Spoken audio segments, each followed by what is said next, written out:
Jika ada seseorang sudah sampai usia 40 tahun, maka dia mesti hati-hati, mesti punya persiapan terbaik, khususnya 5 persiapan ini. 1. Qala rabbi auzi'ni an ashkura ni'mataka allati an'amta 'alayya wa 'ala walidayya. 1. 2. Wa an a'mala salihan tardah. Sudah? 3. Awas hati-hati, saya langsung cepat langsung mau ke ujung. Wa aslih li fi dhurriyyati. 4. Inni tubtu ilaik. Dan 5. Minal muslimin. 5 hal. Seorang yang sudah sampai usia 40 tahun, maka Allah mengingatkan ia untuk menyiapkan 5 bekal utama sebelum dia kembali pada Allah Subhanahu wa taala. Hati-hati yang sudah sampai 40 tahun, jika Anda belum memiliki satu di antara 5 ini, Anda mesti khawatir. Karena ini peringatan dari Al-Quran. Baik, 1. Qala rabbi auzi'ni an ashkura ni'mataka allati an'amta 'alayya wa 'ala walidayya. Amanat pertama, kata Allah, dia mesti memperbanyak doa kepada Allah Subhanahu wa taala agar dibimbing. Perbanyak doa agar dibimbing mensyukuri nikmat hidup,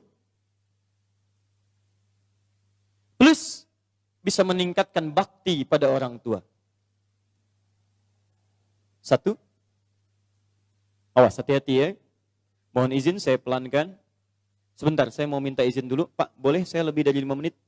Oh, alhamdulillah. Sampai jam berapa kita? Oh, baik. Insya Allah.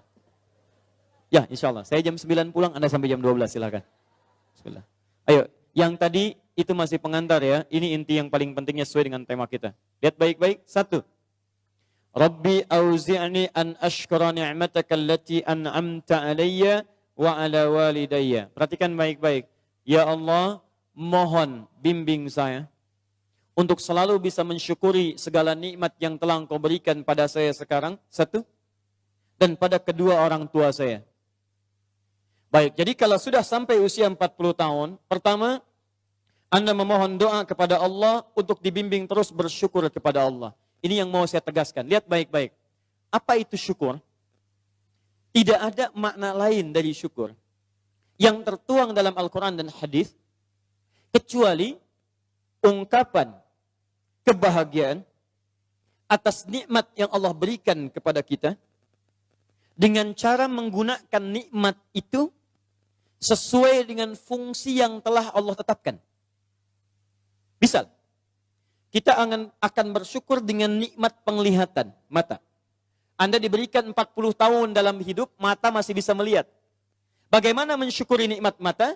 Kalau Anda ingin syukuri nikmat mata, maka yang paling singkat, gunakan nikmat mata ini sesuai dengan peruntukan yang telah Allah tetapkan. Fungsi yang telah Allah tetapkan. Apa fungsi mata? Masih ingat? Melihat yang baik-baik. Quran surah ke-24 ayat 30 untuk laki-laki, ayat 31 untuk perempuan. Qul lil mu'minina yaghuddu min absarihim. Katakan pada pria-pria yang merasa punya iman. Dengan iman itu dia yakin dengan akhirat. Wabil akhirati hum yuqinun. Karena yakin dengan akhirat dia sadar akan pulang. Dan dia tahu nikmat matanya akan ditanya oleh Allah Subhanahu wa ta'ala. Katakan pada pria-pria yang yakin bahwa matanya akan ditanya oleh Allah. Quran surah ke-17 ayat 36.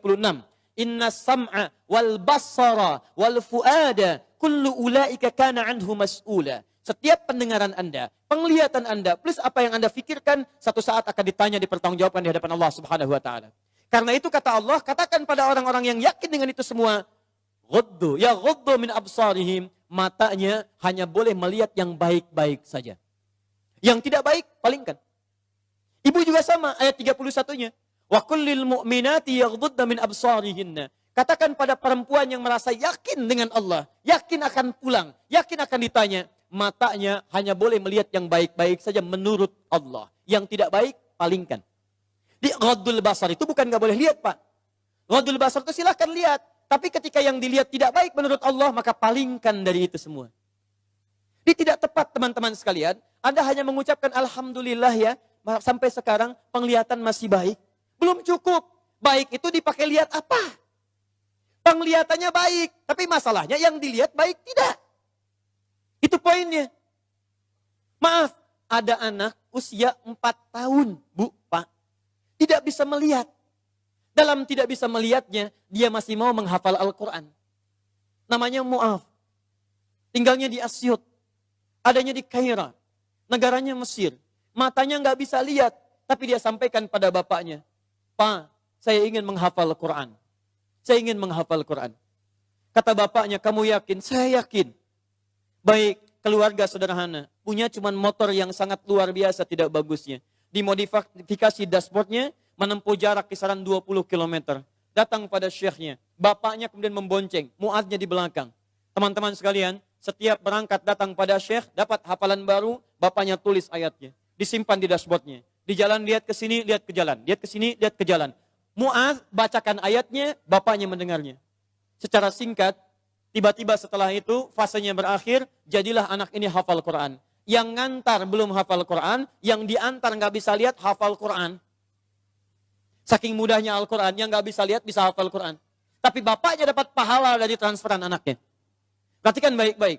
Begitu dibacakan Qurannya, bagus makhrajnya, viral kisahnya. Begitu viral di Timur Tengah, datang reporter mewawancara. Pertanyaan pertama, kalau adinda diperkenankan oleh Allah untuk bermohon saat ini, apa yang mau dimohonkan kepada Allah? Reporter ini mengira dia akan meminta doa seperti ibunda Imam Al-Bukhari bermohon kepada Allah supaya Al-Bukhari disembuhkan dari butanya. Bu, Pak, Imam Al-Bukhari itu dulu buta. Butanya permanen. Dilahir, 2 tahun ayahnya meninggal, 4 tahun buta permanen. Nanti ada satu kejadian di situ, yang dengan kejadian itu, ibunya berdoa kepada Allah, anaknya menghafal Quran, sampai di surat Qaf, ya, ayat ke-22. Anaknya murajaah ayat, ibunya memohon kepada Allah sambil menangis, sambil tertidur. Sampai tertidur. Disitulah kemudian terjadi sesuatu yang luar biasa. Seketika Allah sembuhkan Al-Bukhari kecil, matanya bisa melihat kembali. Karena kajian kita bukan di sini, lain waktu nanti saya terangkan. Anda yang punya kitab Fathul Bari, Syarah Sahih Al-Bukhari, beli jilid pertama, kitab Muqaddimah, halaman 634, paling kiri, paragraf yang ketiga, baris 1 sampai dengan 9. Anda temukan kisahnya. Nah, reporter ini mengira, ini Mu'adz akan minta kepada Allah seperti Al-Bukhari kecil memohon kepada Allah, matanya bisa melihat lagi. Ternyata lihat baik-baik. Kalau saya diperkenankan bermohon kepada Allah dan permohonan saya dikabulkan, maka pertama, saya akan mohon kepada Allah untuk tetap membutakan mata saya sampai dengan kiamat.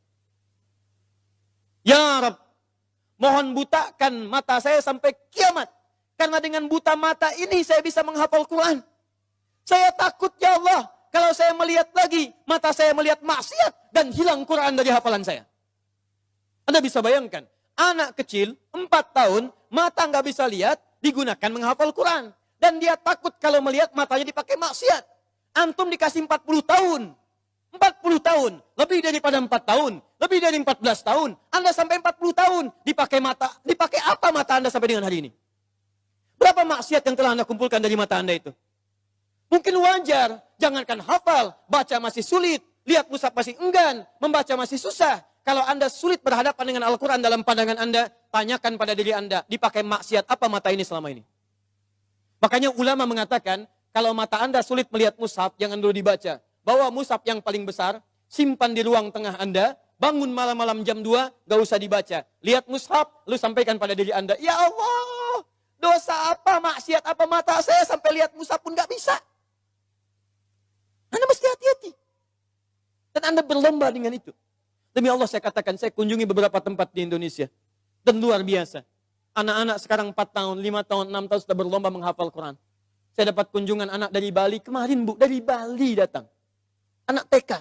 Usia 4 tahun mau 5 tahun. Datang dari Bali ke Masjid Al-Ihsan di Bekasi. Hanya untuk menyetorkan hafalan surah Abasa. Abasa wa tawalla anja'ahul a'ma. Hanya menyetorkan surah Abasa. Datang dari Bali jauh-jauh ke Masjid Al-Ihsan ke Bekasi. Anak 4 tahun. Antum diberikan 40 tahun. Lebih daripada itu. Untuk baca saja masih belum punya waktu. Anda butuh berapa tahun lagi? Anda mesti hati-hati. Dan hebatnya, Anda yakin akan pulang. Anda yakin akan meninggal. Ya, Anda itu, saya bingung saya. Urusan dunia Anda cari-cari. Berangkat gelap, pulang gelap. Tapi Anda yakin akan ditinggalkan. Anda punya uang, Anda beli mobil. Tapi Anda tahu mobil itu akan dipakai. Mobil itu akan ditinggalkan.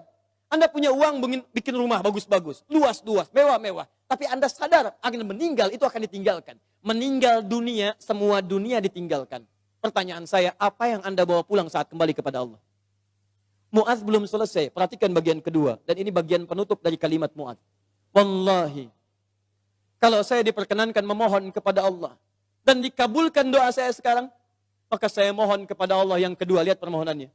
Saat saya kembali kepada Allah di hari kiamat, saya berhadapan dengan Allah tanpa ditemani siapapun.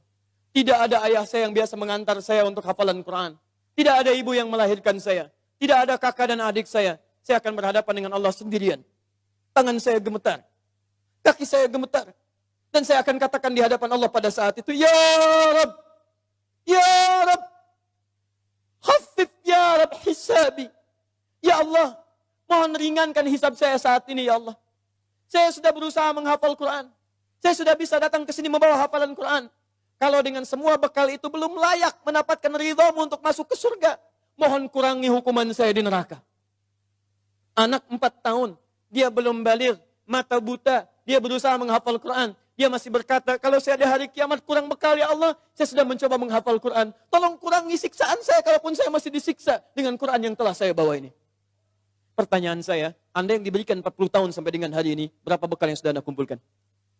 Dia belum balik, Anda sudah lewat balik. Maka satu saya katakan, itu baru mata Bu, Pak. Belum telinga. Dipakai apa telinga antum? Sehingga sulit mendengar adzan. Sehingga sulit merespon. Orang belum adzan, sudah ke masjid. Antum sudah komat, gak ke masjid. Yang hebatnya luar biasa, ini rumah antum di sini, ini masjidnya, Masya Allah, speaker masjid spesial ke rumah antum begini. Jaraknya nggak terlampau jauh, sepeda ada, motor ada, mobil punya, banyak ragamnya. Orang nggak punya sepeda, cuman punya kaki bisa ke masjid, jarak 1 kilo. Antum cuman 10 meter, sepeda ada, motor ada, mobil ada. Belum menyentuh Anda untuk ke masjid, Anda butuh pendengaran seperti apa lagi? Butuh kaki bagaimana lagi? Karena itu bertakwalah kepada Allah Subhanahu wa taala. Kalau Anda mengaku ingin bersyukur, syukur itu bukan mengucapkan alhamdulillah saja, tidak. Alhamdulillah itu butuh pembuktian. Alhamdulillah itu komitmen. Setiap komitmen butuh pembuktian. Cinta itu komitmen. Cinta butuh pembuktian. Buktinya pernikahan. Makanya para akhwat yang belum menikah, jangan mau dikatakan dengan kata-kata angin surga. Sayang, namamu sudah tertulis di hatiku. Katakan, saya tidak mau tulis di hati, tulis di buku nikah. Yes. Tidak cukup dengan yes, buktikan dengan syukur pada Allah Subhanahu wa taala. Ayo, mata antum dipakai apa saja? Lihat masjid nggak ada getaran, lihat baca Quran nggak ada getaran, lihat orang ceramah nggak ada getaran, lihat musik baru tergerak, lihat orang rame-rame tergerak, lihat orang rame-rame muncul. Allahu Akbar. Bertanya, yang paling gampang gini, lihat, awas hati-hati baik-baik, karena setelah menyebutkan asyuddakum di Quran surah 22 ayat 5 itu, Allah menegaskan, kamu akan saya wafatkan. Kamu akan saya wafatkan. Karena itu bagi orang-orang yang sudah lewat 40 tahun, termasuk 40 tahun, masih main-main dengan keadaan nikmat yang Allah tetapkan pada dirinya, tubuhnya dari atas sampai bawah, hartanya, titipan dan sebagainya, demi Allah saya katakan, kalimat Qurannya sederhana, kamu akan saya wafatkan. Mau sampai kapan lagi begitu? Karena itu pulanglah Anda ke rumah, lihat titipan Allah dari diri kita dulu. Setelah itu lihat kelengkapannya, barangkali ada harta kelebihan dari situ. Harta itu sudah ada Fir'aun Bu, yang lebih kaya, Korun lebih kaya daripada kita. Korun, hartanya banyak. Ketika dia bermewah-mewah, turun ayat. Ya, Quran surah 28 ayat 77 tadi. Ya, lihat baik-baik, lihat baik-baik. Korun, Korun, kami titipkan itu supaya kamu bisa mencari surga dengan harta itu. Bukan untuk berlomba-lomba dalam kemewahan. Lihat, wabtaghi fima atakallahu daral akhirah, wala tansa nasibaka minad dunya. Dunia jangan dilupakan, silahkan. Cari kenikmatan yang enak, makanan yang nyaman, menghadirkan energi untuk ibadah, tapi semua itu cari bekal untuk pulang menghadap Allah Subhanahu wa taala. Itu intinya. Mungkin Anda dititipkan harta lebih, mohon maaf ya, karena tenaga Anda itu belum kuat dipakai ibadah seperti yang lain.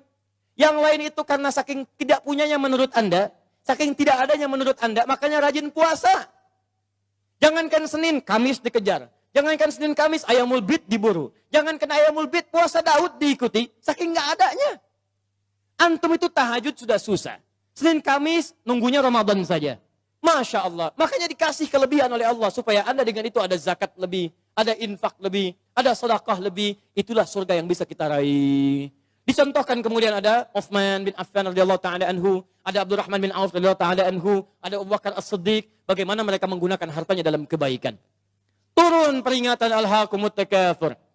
Hatta zurtumul maqabir. Hei, yang masih lalai dengan harta benda, kamu itu akan mengunjungi kuburan. Hei yang sering mengunjungi tempat-tempat wisata, hei yang sering tamasya, hei yang sering pergi ke negara-negara lain, hei, satu saat kamu akan mengunjungi kuburan. Hei yang pergi ke Amerika sudah menyiapkan bekal, hei yang sudah pergi ke Kanada menyiapkan bekal, hei yang sudah jalan-jalan ke tempat-tempat indah menyiapkan bekal. Bekal apa yang kamu siapkan untuk kuburan kamu?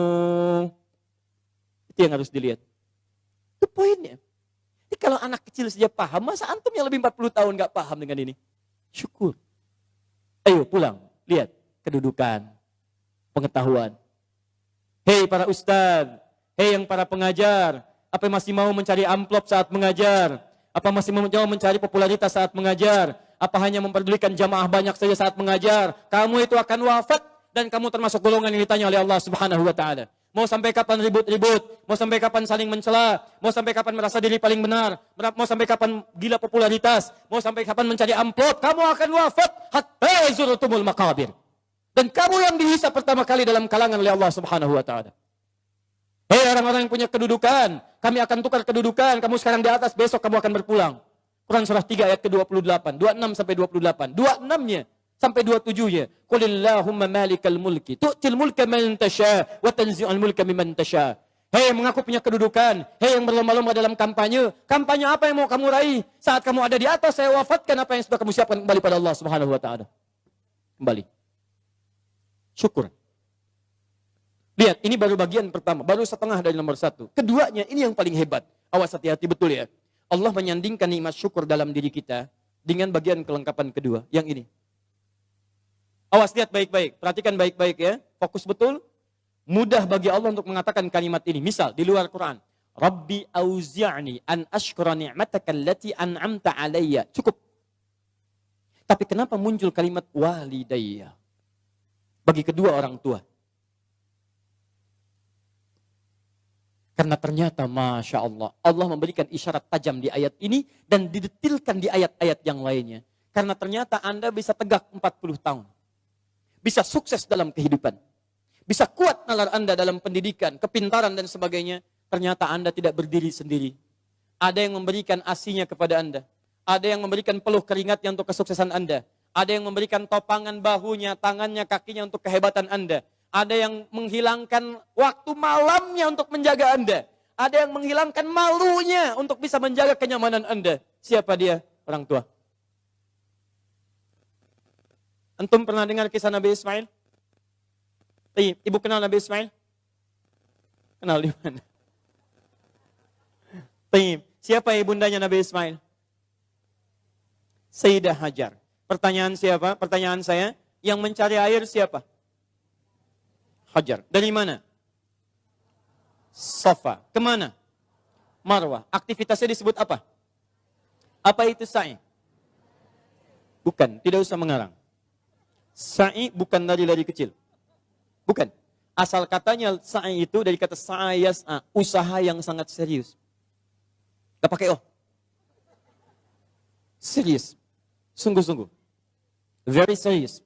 Sangat sungguh-sungguh. Jadi mohon maaf, usaha yang sangat serius, sungguh-sungguh disebut dengan sa'ayas as-sa'yan. Kenapa sa'i disebut sa'i? Untuk memberikan kesan kepada kita. Ada seorang ibu yang sangat serius berjuang untuk anaknya. Dia naik ke sofa. Kenapa disebut sofa? Dari kata tasfiyah, menyaring yang kotor-kotor muncul yang baik-baik. Dia punya prasangka baik kepada Allah. Gak mungkin Allah menepikan saya. Gak mungkin Allah meninggalkan saya. Dia naik ke atas untuk menuju harapan tertinggi, marwah. Marwah puncak harapan yang ingin diraih. Dia jalan mencari air. Begitu turun, dia lihat di tengah-tengah seperti ada oase. Dia berjalan cepat, setengah berlari. Begitu sampai dekat-dekat, dia lihat kayaknya bukan. Dia teruskan, oh ini mungkin oase. Naik ke atas, ternyata bukan. Turun lagi, cari lagi. Naik lagi, turun lagi. Naik lagi, turun lagi. Sampai 7 kali bolak-balik. Sofa ke marwah, 1. Marwah ke sofa, 2. Sofa ke marwah, 3. Dari sofa, berhenti di marwah. Perhatikan. Yang cari air siapa? Ibunya. Yang dapat air siapa? Tiba-tiba setelah sampai di marwah, anaknya bergerak. Tis. Begitu menghunjam kakinya ke tanah, tiba-tiba air keluar. Datang ibunya, kata ibunya, zam. Ada zam, ada ijma. Kalau ijma, kumpul. Kalau zam artinya zam, kumpul jangan berhenti. Kumpul jangan berhenti. Sampai sekarang disebut zam, sampai sekarang tidak pernah berhenti. Pertanyaan saya, apakah Ismail ketika didudukan oleh ibunya, didiamkan itu, dan ibu mencari air, dia tidak bergerak-gerak? Saya tanya pada semua orang ibu yang ada di sini. Ketika ibu melihat anaknya kehausan, ibu simpan di bawah, dia bergerak tidak? Gerak. Tangan bergerak? Kaki bergerak? Pertanyaan saya, kenapa saat dia bergerak, air nggak keluar? Tapi air itu keluar, Pak, setelah ibunya bola-balik. Ibu bola, ibu balik, ibu bola, ibu balik. Setelah bola balik 7 kali, baru air keluar. Dan pada yang ketujuh itu malaikat kemudian mengepakkan sayapnya, menghantamkan dengan kaki Ismail alaihissalam, baru keluar air. Di air keluar itu setelah ibunya usaha. Kalau ibunya nggak usaha, nggak akan keluar tuh air. Makanya demi Allah saya katakan ketika ada sa'i itu refleksi, Pak. Gambaran tentang ketaatan kita pada orang tua. Bukan cuma bolak-balik. Makanya saya sarankan pada Anda, kalau manasik itu yang benar.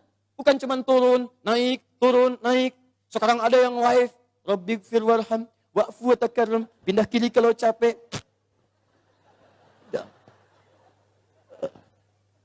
Itu udah ngapain? Keluar uang banyak-banyak, tenaga juga luar biasa. Waktu diluangkan panjang, nyampe sana, gak ada yang berguna. Kenapa tidak kita pelajari isinya? Yang berangkat dengan orang tua gandeng tangannya. Rekatkan dirinya, rasakan. Saat itulah perjuangan orang tua antum bagaimana mendidik sejak kecil. Gandeng minta sama Allah, ya Allah sayang ibu saya. Makanya kalimatnya Rabbighfir warham. Ya Allah ampuni saya ya Allah. Ampuni dosa ibu saya ya Allah. Sayang ibu saya ya Allah. Sayang ayah saya ya Allah. Saya bisa kesini karena dari perawatan ibu saya ya Allah. Yang mengandung saya 9 bulan ya Allah. Yang berjuang dengan kematian dalam kelahirannya ya Allah. Ayah saya ya Rabb. Yang sampai saat ini tidak bisa menampingi saya ya Allah. Dia telah wafat ya Rabb. Tapi dengan keringatnya ya Allah. Dia merawat saya. Dia memastikan saya baik. Dia memastikan saya bahagia. Saya tidak bisa membalas dosa jasanya ya Allah. Mohon berikan ampunan ya Allah. Mohon berikan kasih sayang dalam kuburnya ya Allah. Ya Allah ya Rabb. Minta. Makanya ketika Anda usia 40 tahun, Allah kembali menyentuh jiwa Anda. Hei, yang merasa kaya, mungkin usia Anda itu sudah lewat 40 tahun. Anda merasa kaya luar biasa. Jangan bangga dulu dengan kekayaan. Karena mungkin kerja keras Anda itu cuma 30% di mata Allah Subhanahu wa taala. 70%-nya, tuh ibu Anda yang bangun pertengahan malam. Menangis di keheningan malam. Ya Allah mohon jadikan anak saya berhasil ya Allah. Sukses ya Rabb. Jangan sampai tempat tidurnya seperti tempat tidur saya sekarang ya Allah. Jangan sampai makannya seperti makan saya sekarang ya Allah. Tuh Bapak Anda yang sekarang Anda enak tinggal di kantor yang ber-AC. Mobil yang bagus, yang luar biasa. Bapak Anda yang bawa cangkul, yang pergi kemudian ke sawahnya, yang pergi ke kebunnya, yang dengan terik panasnya, yang dengan segalanya. Dia katakan kepada Allah, ya Rabb, saya ikhlas ya Rabb. Saya berusaha ya Rabb. Tapi tolong jadikan anak saya lebih daripada saya kebaikannya ya Allah. Jangan jadikan kerja kerasnya seperti saya sekarang ya Rabb. Jangan jadikan kepintarannya seperti pintarnya saya sekarang ya Rabb. Lebihkan dari saya ya Allah. Tenangkan hidupnya ya Allah. Saya ridha ya Rabb. Pertanyaan saya setelah Anda lebih mencapai kesuksesan karena kerja keras kedua orang tua itu. Pertanyaan saya apa yang Anda berikan kepada kedua orang tua? Demi Allah saya katakan. Kalau Anda dengan berdoa saja setiap selesai sholat lupa mendoakannya. Saya tidak tahu harus menyebut apa diri Anda. Anda nengok saja nggak pernah. Tanya kabar saya tidak menyampaikannya. Ada sesuatu tidak Anda berikan. Bahkan doa pun tidak Anda panjatkan. Lalu siapa sebetulnya Anda? Kemudian Allah kembalikan hati-hati kalau Anda sudah 40 tahun. Orang tua memberikan yang terbaik untuk Anda, apa yang sudah Anda siapkan untuk orang tua Anda. Tapi hati-hati, awas. Kalau Anda sebagai orang tua tidak mendapatkan gambaran kebaikan dari anak-anaknya, maka Quran kembali membalikkan kepada Anda. Apa yang telah Anda berikan pada anak-anak Anda, sehingga anak Anda jadi seperti itu sekarang. Harusnya seperti Ismail kepada Ibrahim, yang rela bahkan mengorbankan nyawanya, memberikan bagian tenaganya. Ibrahim Nabi, Ibrahim Rasul, Khalilullah, Masya Allah, maaf, anaknya juga Nabi, anaknya Rasul, dekat dengan Allah. Ibrahim Nabi, Ibrahim Rasul, tinggal di Palestina, sibuk sebagai suami, tapi kasih sayang sebagai seorang ayah, maaf Pak ya, masih sempat meluangkan waktu menengok anaknya di Mekah. Karena itu disebut dengan Ibrahim. Dalam Fathul Qadir Asy-Syaukani menyebut dari Abun Rahim, bapak yang punya nilai kasih. Nabi, Rasul, Khalilullah, dekat dengan Allah. Suami pencari nafkah, Rasul punya risalah. Tapi dibalik kesibukannya, masih jalan dari Palestina ke Mekah. Yang jaraknya pakai mobil, bus, 1 hari 2 malam. Anda Nabi bukan, Rasul bukan. Tidak sedekat Nabi Ibrahim kepada Allah. Maaf, risalah Anda tidak ada. Tidak ada satu ayat turun mengangkat Anda. Surga belum jelas, amalan berantakan, hisab menegangkan. Apa sih yang Anda cari? Berangkat gelap, pulang gelap, semua dunia. Masalah kantor dibawa ke rumah, anak Anda minta kasih sayang tidak diperhatikan. Masalah kemarahan diluapkan pada keluarga, Anda siapa? Jadi kalau anak Anda mencari perhatian di luar rumah, jangan salahkan dia. Mungkin Anda yang kurang perhatian. Banting tuh handphone Anda. Bukan anak Anda yang dipukul. Mungkin handphone itu yang menjadikan anak Anda mencari perhatian di luar. Kalau anak Anda ingin mendapatkan pengakuan di luar, bahkan dia tawuran, bahkan dia mencari ini, mencari itu, bayangkan, barangkali dia mencari pengakuan di luar karena di dalam tidak mendapatkan perhatian dan pengakuan dari orang tuanya. Karena itu kalau Anda menemukan anak kurang taat pada orang tua, kata Quran, cek kalimat kedua. Perhatikan. Wa aslih li. Sebelum sampai wa aslih li wa dzurriyyati, saya teruskan dulu ya gini. Ya. Wa an a'mala salihan tarda. Saya ke anak dulu untuk orang tua. Saya lanjutkan dulu yang ini, anak untuk orang tua. Perhatikan baik-baik. Tadi satu syukur, bakti pada orang tua. Bagaimana cara menghadirkan syukur dan bakti pada orang tua? Perhatikan. Rabbi auzi'ni an ashkura ni'mataka allati an'amta 'alayya wa 'ala walidayya wa an a'mala salihan tarda. Maka mulai usia 40 tahun ini kata Allah, minta bimbingan dari Allah supaya konsisten mengerjakan amal soleh yang Allah ridhai. Jadi kalau Anda ingin mensyukuri nikmat hidup, ada pahala mengalir untuk orang tua, kerjakan amal soleh yang diridhai Allah.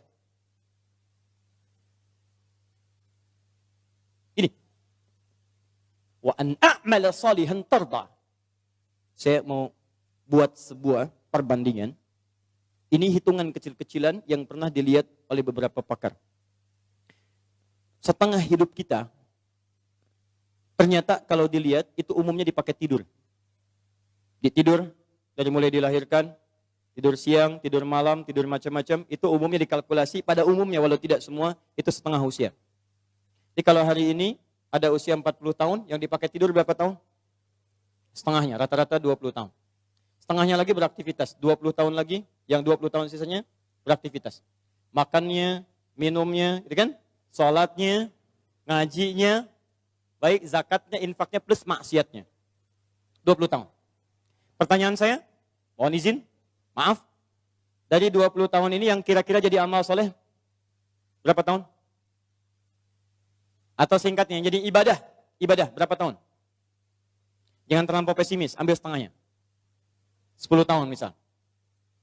Misal, ini yang bermasalahnya.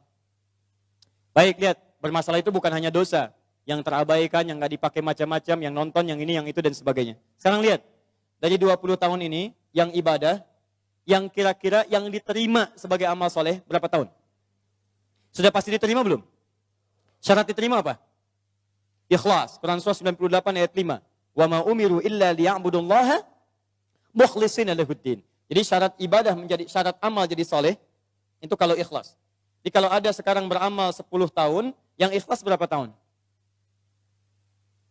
Ayo jawab. Ayo, Anda dunia dihitung-hitung, modal dihitung, omset dihitung, segala dihitung, keuntungan dihitung, kerugian dihitung, Masya Allah. Bahkan untung disebut rugi juga. Modal 5 juta, punya pekerjaan, baik, kemudian dapat hasil, keuntungan 10 juta. Untung tidak? Pekan berikutnya 20 juta, untung tidak? Baik, kemudian pekan berikutnya, jadi 7 juta, untung atau rugi? Halo, sebelumnya 20 juta, sekarang 7 juta, untung rugi? Oh, rugi. Padahal modal 5 juta, masih untung 2 juta, disebut rugi juga. Masya Allah. Sekarang lihat sini. 10 tahun ibadah, yang ikhlas berapa tahun? Ambillah 5 tahun misalnya. Jadi orang yang usianya 40 tahun, punya amalan yang dibawa pulang menghadap Allah tanpa masalah, itu 5 tahun. Pertanyaan saya, dosanya berapa tahun? Kalau dosanya 5 tahun 1 hari, berarti lebih banyak dosanya, neraka tujuannya. Kalau dosanya 5 tahun, amalan baik 5 tahun, maka seimbang. Al-A'raf, nunggu di situ sampai hisab selesai. Tapi kalau misalnya amal salehnya 5 tahun, amal buruknya 4 tahun, misalnya 11 bulan, 29 hari, ya, misal, maka dia masih bisa masuk ke dalam surga. Baik, teman-teman sekalian, pertanyaan saya, lihat baik-baik, dari 40 tahun ini, Anda mesti evaluasi sampai hari ini. Kalau besok atau hari ini kita wafat, apa yang mau dibawa pulang? Maka dari itu minta kepada Allah untuk dibimbing supaya semua amalan sisa dari sekarang itu jadi amal soleh. Paham ya? Ya mulai keluar dari masjid ini jadi amal soleh. Keluar kaki yang mana? Kanan, kiri. Ayo saya tes dulu. Masuk masjid kaki apa? Kanan. Keluar toilet kaki apa? Kiri. Kanan. Baik, masuk toilet kaki apa? Kiri, keluar masjid kaki apa? Kanan, kiri, kiri. Masuk masjid kaki apa? Keluar masjid kaki apa? Kiri. Masuk toilet kaki apa?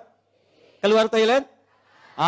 Jadi pastikan semua aktivitas kita mulai hari ini jadi amal soleh.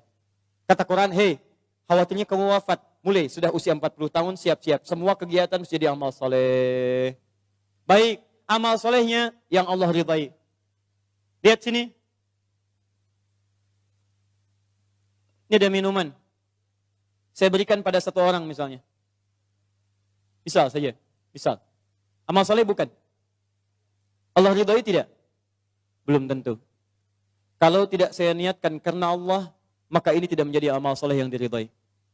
Maka mulai sekarang, semua kegiatan lakukan karena Allah. Jelas ya? Kalau Bapak Ibu kedatangan tamu bikin makanan tidak? Minuman tidak? Kenapa? Bukan karena ada tamu, karena Allah memerintahkan itu. Lakukan karena Allah, maka menjadi amal soleh yang diridhai oleh Allah Subhanahu wa taala.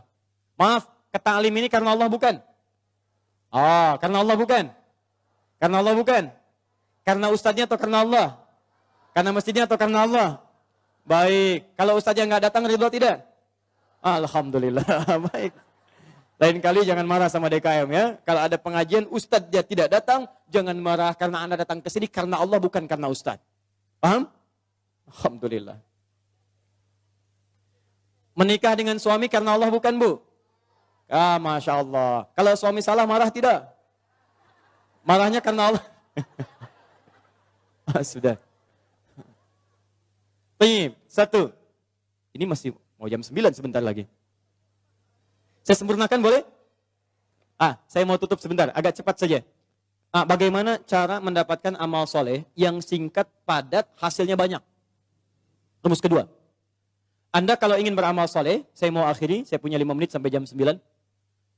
Kalau saya ingin beramal soleh dari sekarang, caranya singkat, padat, tapi hasilnya banyak.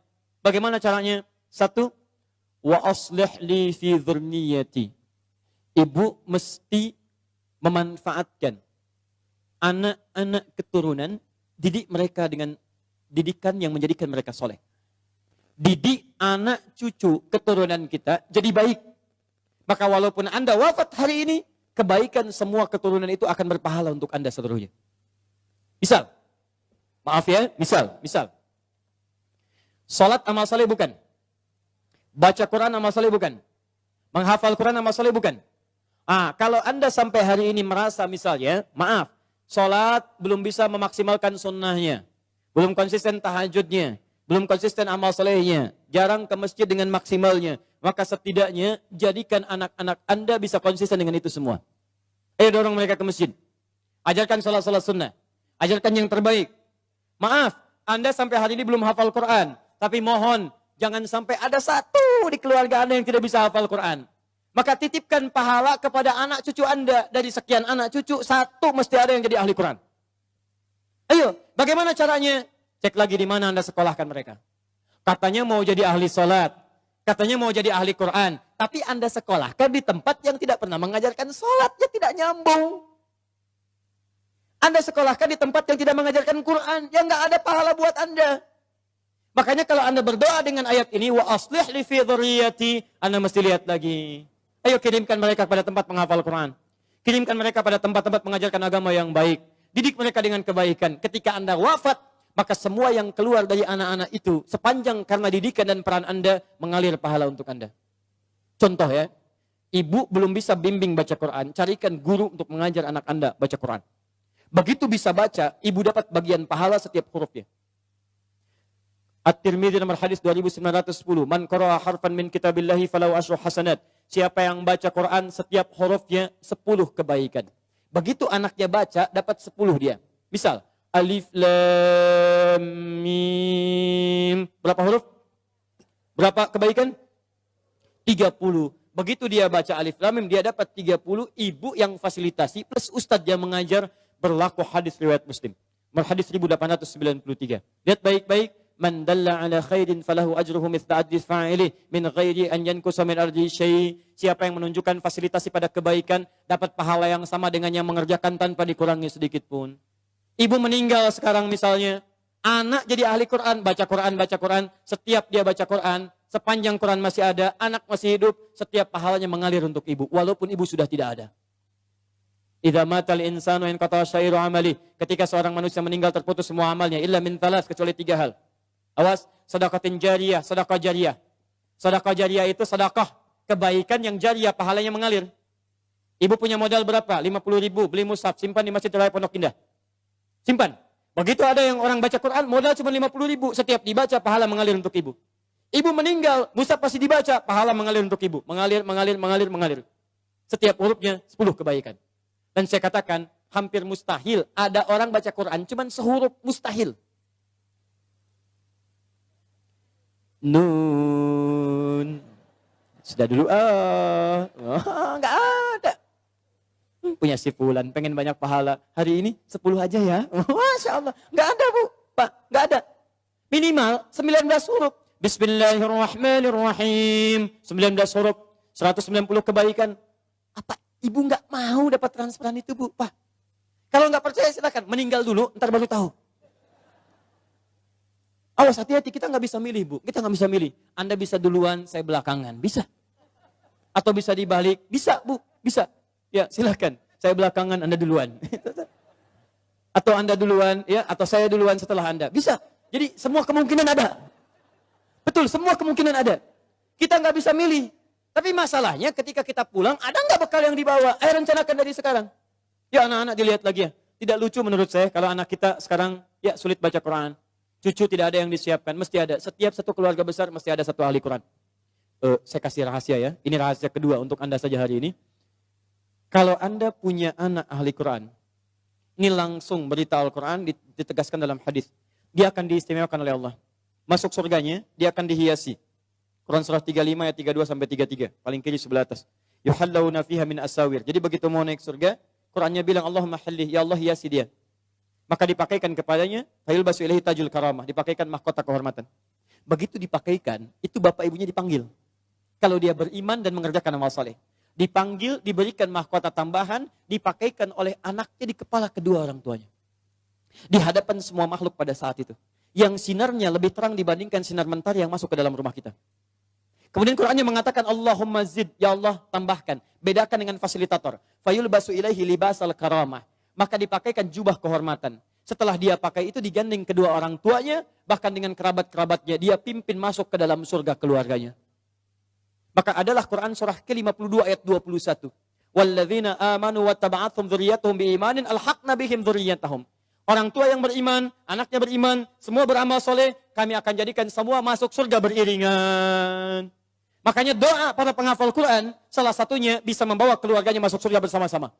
Nanti dijawab di Quran surah 13 ayat 23 sampai 24. Nih. Jannatu adnin yadkhulunaha. Dia akan masuk ke surga Aden paling minimal. Begitu masuk, waman salaha min abaihim. Bapak-bapaknya, ayah-ayahnya, ibunya yang soleh ditarik oleh dia.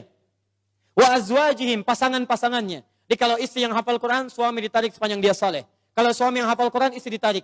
Wa dzurriyyatihim, dan anak-anak cucunya. Di bapak, ibu, mertua, suami, istri, semua keturunan diajak masuk surga dipimpin oleh penghafal Quran ini. Tiba-tiba datang malaikat. Wal malaikatu yadkhuluna min kulli babin. Para malaikat datang dari setiap pintu memberikan selamat kepada rombongan ini. Maka mereka berkata, "Salamun alaikum bima sabaratum." Selamat, selamat bisa masuk surga. Dan Anda sabar saat di dunia. Sabar dengan harta Anda. Orang lain bermewah-mewah, Anda siapkan mencari bekal akhirat. Sekolah yang bagus-bagus. Orang lain bermewah-mewah, Anda siapkan harta untuk mencari majelis ilmu. Cari buku-buku kebaikan. Nyumbang ke masjid. Memberikan sedekah. Sabar. Orang lain cari kedudukan, Anda gunakan kedudukan dalam kebaikan. Dihina orang, dijauhi orang lain. Sabar. Fanikma uqbaddar. Sekarang kenikmatan yang paling indah. Negeri terbaik. Silahkan nikmati. Pertanyaan saya. Saat ada orang tua yang sekarang berlomba dan mereka sudah berhasil mewujudkan anaknya, nanti saya tunjukkan pada Anda bulan depan. Insya Allah kami akan hadirkan hari Al-Quran yang semula tanggal 17 ke 28 Januari. Saya akan tunjukkan kepada Anda, ada anak buta hafal Quran. Ada anak, maaf disebut prematur hafal Quran. Ada anak kecil-kecil dari pemulung hafal Quran. Ada anak-anak yang kelihatan sederhana hafal Quran. Dan saya akan tunjukkan pada Anda siapa orang tua mereka. ada yang tukang beca, ada yang macam-macam dan sebagainya. Pertanyaan saya, Anda yang diberikan nikmat yang lebih itu, fabi ayyi ala'i rabbikuma tukadziban. Kemana Anda gunakan selama 40 tahun ke belakang ini? Yuk, investasi. Saya tutup. Yang selanjutnya, tubtu inni tubtu ilaik. Yang keempat, taubat. Ayo taubat. Ya. Kalau merasa hari ini belum baik, bekal kita pulang ke rumah taubat. Ya, caranya saya agak cepat saja karena waktu kita sudah habis. Quran surah 66 ayat ke-8. Ya, tubu ilallahi taubatan nasuha. Ya, taubat nasuha. Cara taubat nasuha di Quran surah ke-4 An-Nisa ayat 17 sampai 18. Ya, setelah bertobat konsisten, semakin patuh kepada Allah. Ciri orang tobat minal muslimin. Di antara tafsir muslim itu artinya patuh. Islam itu tunduk patuh. Tunduk patuh kepada Allah. Jadi kalau Anda sudah tobat, Anda lebih meningkat ketakwaan, kepatuhan kepada Allah. Maaf ya, sebelum tobat sudah qomat, belum mau sholat. Setelah tobat belum azan sudah siap-siap. Sebelum tobat cuman fardu yang dikejar, itu pun agak malas. Setelah tobat jangankan fardu, sunnah dikejar-kejar. Ketinggalan tahajud sudah gelisah. Ketinggalan duha sudah nggak enak hati. Itu luar biasa. Sebelum taubat, kumpul-kumpul tidak jelas. Setelah taubat, majlis ilmu dikejar-kejar. Ayo coba lihat, sudah Anda sudah ketinggalan kalau nggak taubat dari sekarang. Setiap tempat majlis ilmu sekarang sudah berjubel orang datang. Jadi kalau Anda tidak tertarik, Anda tertinggal. Taubat. Muslim, kalau sudah seperti itu, saya berikan kabar gembira. Quran surah 19 ayat 15. Wassalamun alaihi yawma wulida. Orang seperti itu kami akan berikan anugerah seperti Nabi Yahya kami berikan. Dunianya kami akan berikan ketentraman. Wa yauma yamutu, meninggalnya kami wafatkan dalam keadaan yang terbaik. Kuburannya kami hiasi dengan anugerah nikmat. Wa yauma yub'atsu hayya, dan dibangkitkan di akhirat dalam kegembiraan yang luar biasa. Pilihan pada diri Anda, silahkan amalkan Quran surah kedua Al-Baqarah ayat 208. Ya ayyuhalladzina amanu dukhulu fis-silmi kafah. Ayo berubah. Amalkan ajaran Islam dengan sempurna, sebaik-baiknya. Anda punya dua pilihan. Kalau hari ini tidak mampu berlomba dengan orang soleh meningkatkan amal baik, maka berlombalah dengan para pendosa untuk bertobat di hadapan Allah Subhanahu wa ta'ala. Bapak Ibu sekalian, ini materi yang bisa saya sampaikan hari ini. Jelas insya Allah? Jelas? Paham? Siap mengamalkannya? Yakin pada Al-Quran? Siap mengamalkan Al-Quran? Takbir dulu, takbir. Siap mengamalkan Al-Quran? Coba saya cek dulu ya. Quran surah 5 Al-Maidah ayat 100 sampai 101. Siap mengamalkannya? Ya ayyuhalladzina amanu la tas'alu an asya'a in tubda lakum tasu'kum. Hei orang-orang yang masih merasa punya iman, kalau uraian sudah jelas disampaikan, maka jangan banyak ditanyakan. Khawatir banyaknya pertanyaan itu menjadikan yang jelas semakin tidak jelas nantinya. Baik. Yakin dengan Al-Quran? Jelas penyampaian saya? Ada pertanyaan? Awas. Alhamdulillah. Baik, saya kira itu yang bisa saya sampaikan. Yang terakhir saya ingin mengajak pada Bapak Ibu semua, siap jadi penghafal Quran? Saya ulang, siap berubah insya Allah? Siap berubah insya Allah? Baik, terakhir saya berikan kabar gembira. Awal bulan depan kami akan launching kelas solusi Al-Quran di beberapa tempat. Dan di situ nanti kami akan buka kelas-kelas Al-Quran secara gratis. Bukan sekedar menghafal, tapi sesuai dengan profesi masing-masing. Jadi kalau nanti ada kita buka kelas dokter, di situ semua ayat-ayat tentang kedokteran, hadisnya kita turunkan. Jadi nanti ada dokter yang ahli Quran. Ya, jadi begitu berobat, bukan cuma diberikan resep. Pak, saya pusing nih, buka Quran surah sekian, ayat sekian. Obatnya ini, gitu ya. Kasih obat, kasih resep. Nanti ada kelas pengusaha, ya. Ada juga nanti kelas diplomat dan sebagainya. Kita buka kelasnya. Bagi yang berminat nanti tidak ada biaya, semua gratis insya Allah. Kita akan kerjasama baik-baik. Nanti di situ mudah-mudahan kita pancarkan pada dunia, dari Indonesia kebangkitan Islam akan dimulai dengan cahaya Quran insya Allah. Takbir. Subhanakallahumma bihamdika asyhadu an la ilaha illa anta astaghfiruka wa atubu ilaik. Wa akhiru da'wana alhamdulillahi rabbil alamin. Wal 'afwu minkum. Assalamualaikum warahmatullahi wabarakatuh.